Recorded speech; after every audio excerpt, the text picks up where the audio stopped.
I must be forthright. My wife's affair hit me with tremendous force. I am still grappling with the intense feelings of rage, betrayal, and utter devastation that have consumed my life these past several months. Having the person I loved and trusted above all others violate that bond by engaging in an affair, particularly with her supervisor, is a devastating blow. As I pored over the sordid details she revealed, I could feel the pit in my stomach growing tighter with each new revelation. It began relatively innocuously at first, her developing an infatuation with a coworker she referred to as Rick, speaking of him incessantly until I eventually demanded she cease. To be sure, a tinge of jealousy is normal when one's partner grows over-amicable with another individual. We have all experienced those pangs of insecurity before. However, the situation escalated when she disclosed his inappropriate message referencing her back tattoo. That single text represented a serious boundary transgression, which understandably induced my confrontation. The fact that she immediately broke down in tears, pleading for my forgiveness, spoke volumes. She knew full well she had engaged in unacceptable behavior. I will readily acknowledge my own critical error in judgment by allowing their friendship to continue after that incident. Granting her permission to remain friends with an individual who had blatantly disrespected our marriage was foolish.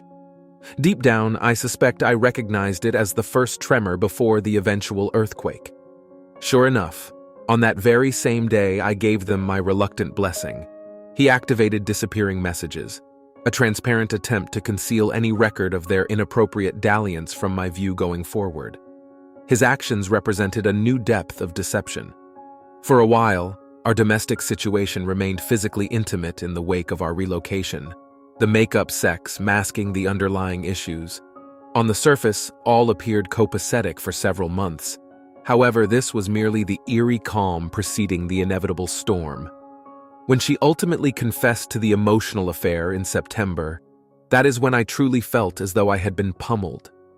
I can vividly recall the anguish and fury etched on her countenance as she recounted her emotional descent, professing her feelings to Rick, phoning him to declare her love in a manner befitting love-struck teenagers, carrying on clandestine conversations over WhatsApp and Skype, while obsessively deleting any incriminating evidence.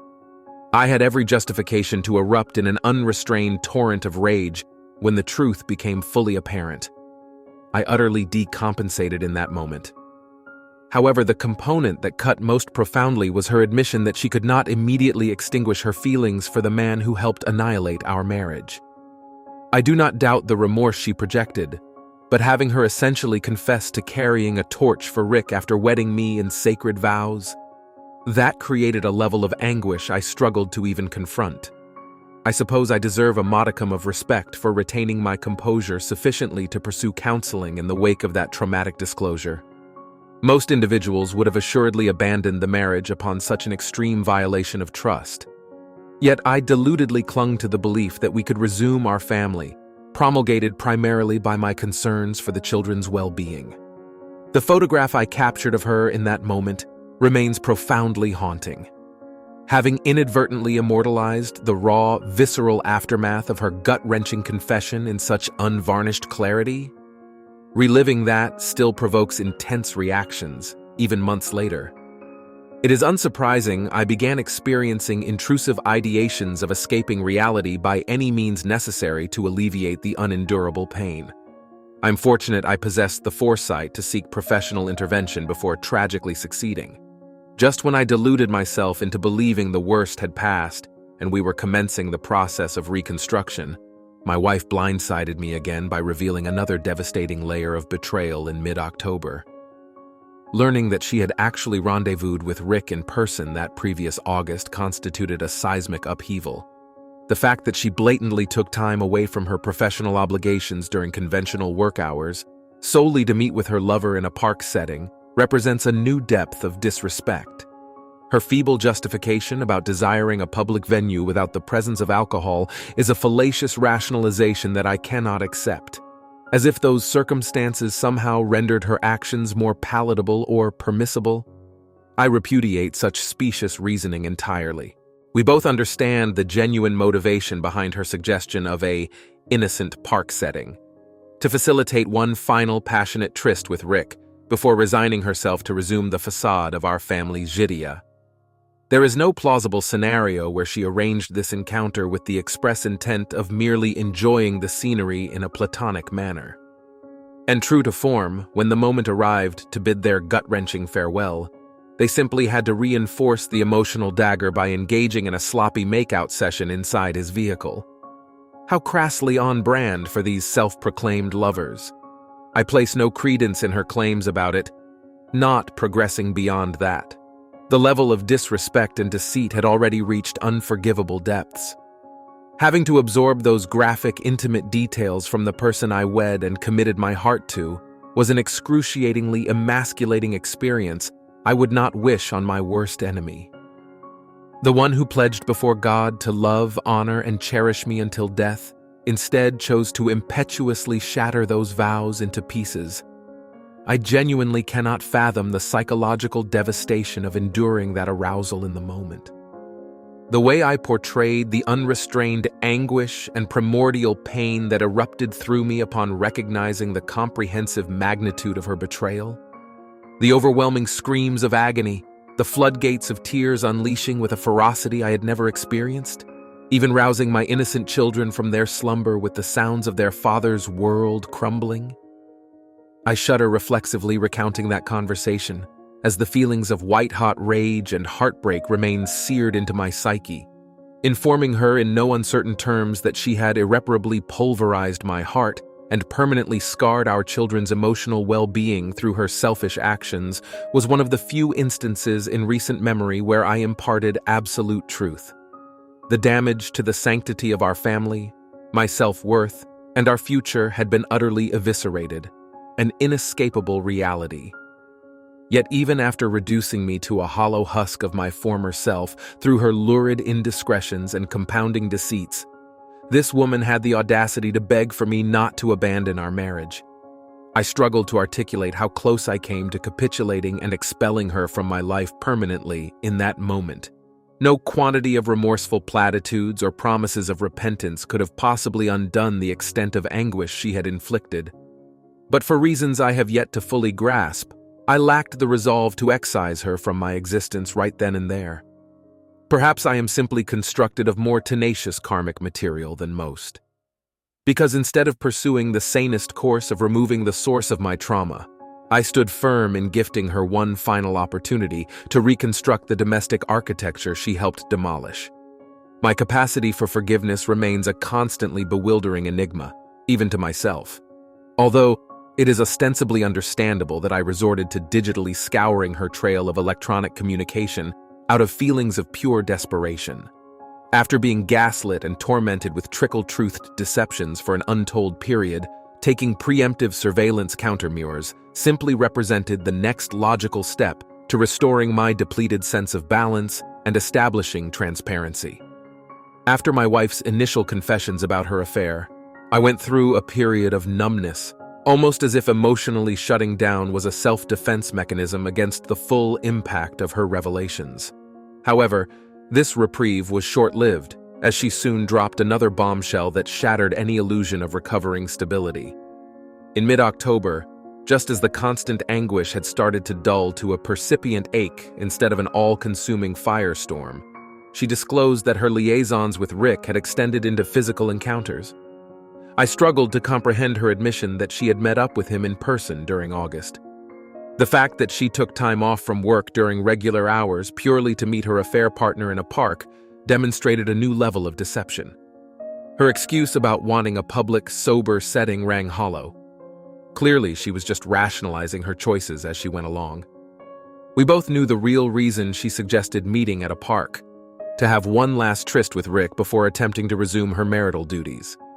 The idea that it was meant to be an innocuous farewell stroll strains credulity. And unsurprisingly, this culminated in the two of them making out in Rick's car, despite her lame reassurances that it didn't progress beyond that. The symbolic violation of our marriage vows had already occurred. Having my own wife recount such lurid details so coldly and matter-of-factly represented a new level of psychological torment. That she could so callously demolish the sacred vows she willingly entered into It completely destabilized my foundations and sense of reality. In that moment, I experienced an uncontrolled outpouring of rage, anguish, and dismay. The unrestrained screaming, the uncontrollable tears, even waking my children. It was a complete loss of emotional autonomy as the weight of her betrayal became fully realized. Telling her frankly that she had single-handedly disintegrated my essence, my hopes, my identity, while also deeply scarring our children, it, was one of the few times I could express the harsh truth without any sugarcoating. The damage she inflicted on our family's core security and my own self-respect was irreversible. It felt like an utterly immutable reality. Yet even after reducing me to a shattered shadow of myself, she had the audacity to beg for my forgiveness and for me not to abandon our decimated marriage. I'll admit, in that moment I came very close to giving in to the overwhelming impulse to excise this toxic influence from my life by any means necessary. No amount of feigned remorse or promises to change could undo the vast scope of pain she had inflicted through her selfish acts. But for whatever reason, some part of me still couldn't go through with it. Whether it was inner weakness or misguided forgiveness, I gave her one final chance to try rebuilding what she had destroyed. My capacity to show mercy in the face of such grievous acts continues to confound me. Although it's unsurprising that in my desperation for transparency, I became obsessed with trying to monitor her digital communications and uncover any further lies or omissions. Here is a simpler rewrite of Part 4, approximately 1,000 words. After my wife's confession about the park incident with Rick, I struggled to cope with the vivid imaginings she created in my mind. The thought of their physical intimacy playing over and over was tormenting.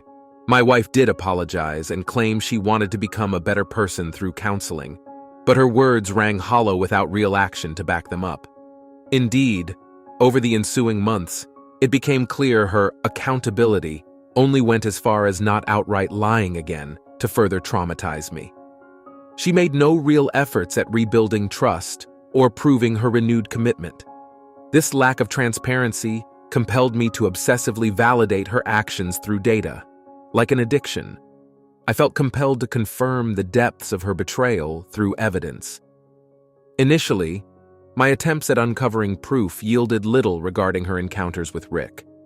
Their trail was carefully obscured, perhaps consciously covering their tracks. But as summer turned to winter and our therapies intensified in language if not progress, the fragments began revealing new discoveries. Little pieces of evidence and timelines gradually materialized, contradicting her previous admissions, raising more questions about exactly when and how the betrayal took place. Seemingly innocuous details, an unexplained charge, her self-described schedule disproven by records, combined with the broader narrative of her confessions, suggested deeper deceptions. When I finally assembled the fullest timeline and confronted her with all the inconsistencies, she reacted defensively at first. She attacked my intentions, accusing me of misogyny and emotional abuse for obsessing over the betrayal. Clearly, her therapeutic work had instilled an expectation on her part that she would receive understanding and forgiveness without further accountability. The concept of having to answer for her dishonesty came as a surprise, but when I simply stayed silent and let the compounding evidence speak for itself, her indignation faded to stone-faced capitulation. Presented with her contradictions so overtly, she could no longer deny the shameful reality that she had lied and withheld entire facets of the betrayal in hopes of minimizing my anguish. As her porcelain facade of righteous denial crumbled, finally she opted to reveal the remaining truth. With her defiant veneer fully disintegrated, my wife at last seemed willing to purge the lingering toxins that continued contaminating our fragile attempts at reconciliation.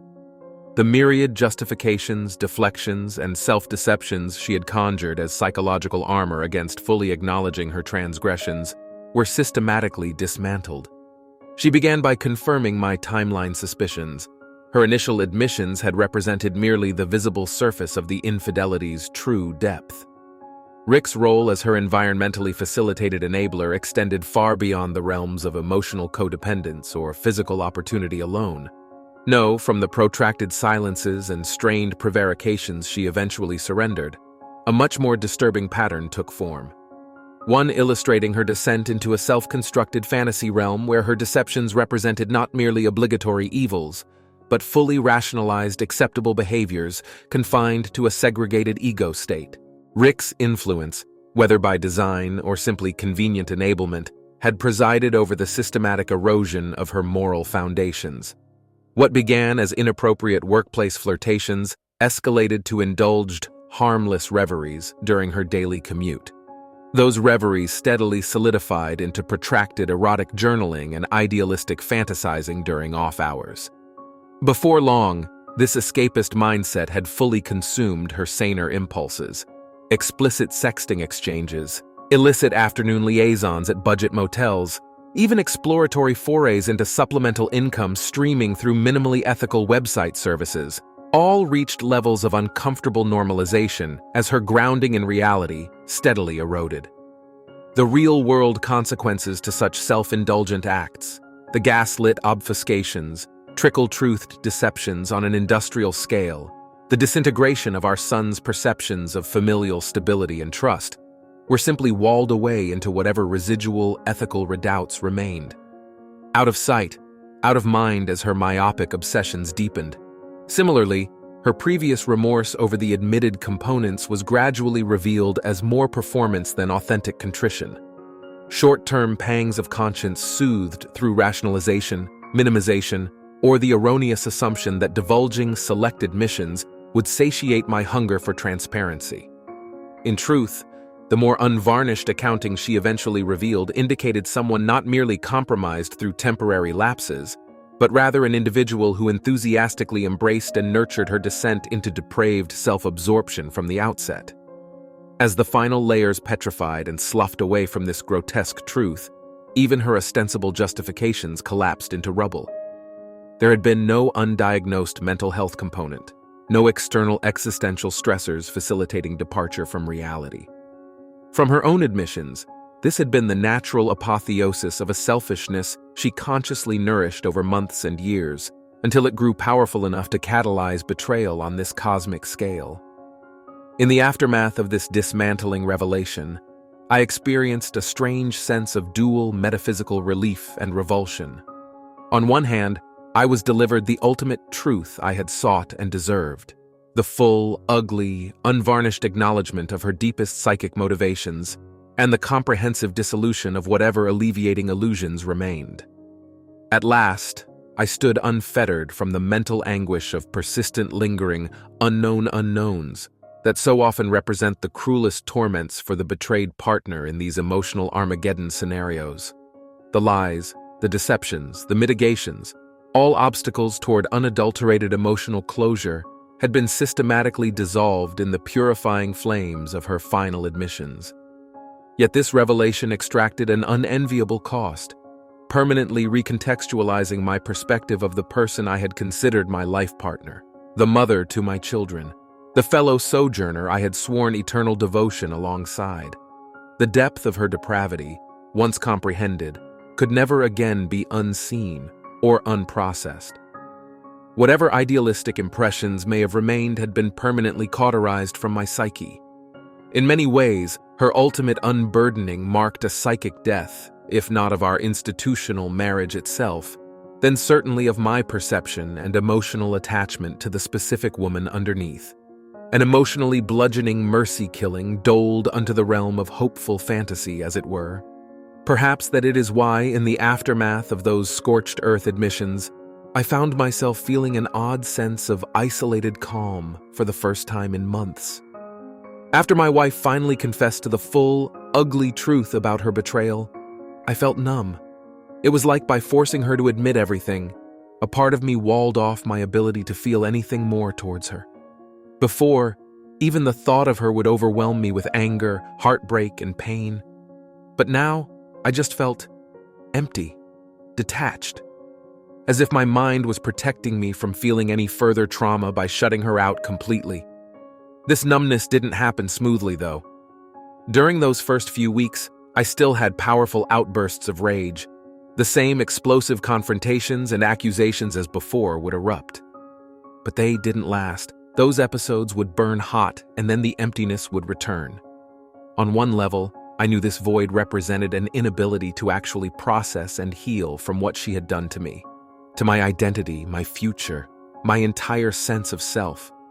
Compartmentalizing her away like this couldn't be healthy, and yet I felt powerless to overcome it. Counselors advised that this detached dissociation was a self-defense mechanism, a way to temporarily buffer myself from the full, devastating impact of the truth as I worked to rebuild some resilience. They cautioned against forcing artificial positivity and instead unlocking the emotional barriers gradually. Since I wasn't ready to dive into those deep, raw emotional spaces yet, I immersed myself in analyzing the practical, clinical aspects of my wife's betrayal. I deconstructed her moral lapses, her selfishness, her descent into depravity, all through an intellectual prism disconnected from emotion. Where her name once filled me with love and devotion, I now viewed her in terms of psychological frameworks and behavioral models. I obsessively mapped out every step of her unraveling, every selfish rationalization, every breach of ethics, not as her betrayed partner, but as a clinical observer scrutinizing data. This emotionally distancing analysis became a coping refuge. By focusing solely on the sterile intellectual assessments of how and why she descended into such dishonest depravity, I avoided wrestling with the personal devastation and vulnerabilities I wasn't yet equipped to face. While this represented an important first stage of self-preservation, I knew this defensive intellectualization could not be a permanent state.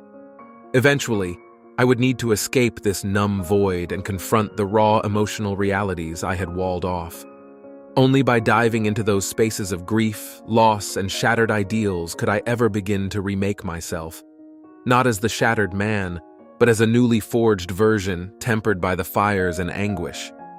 The healing would be excruciating, but it represented the sole pathway to reclaiming my life.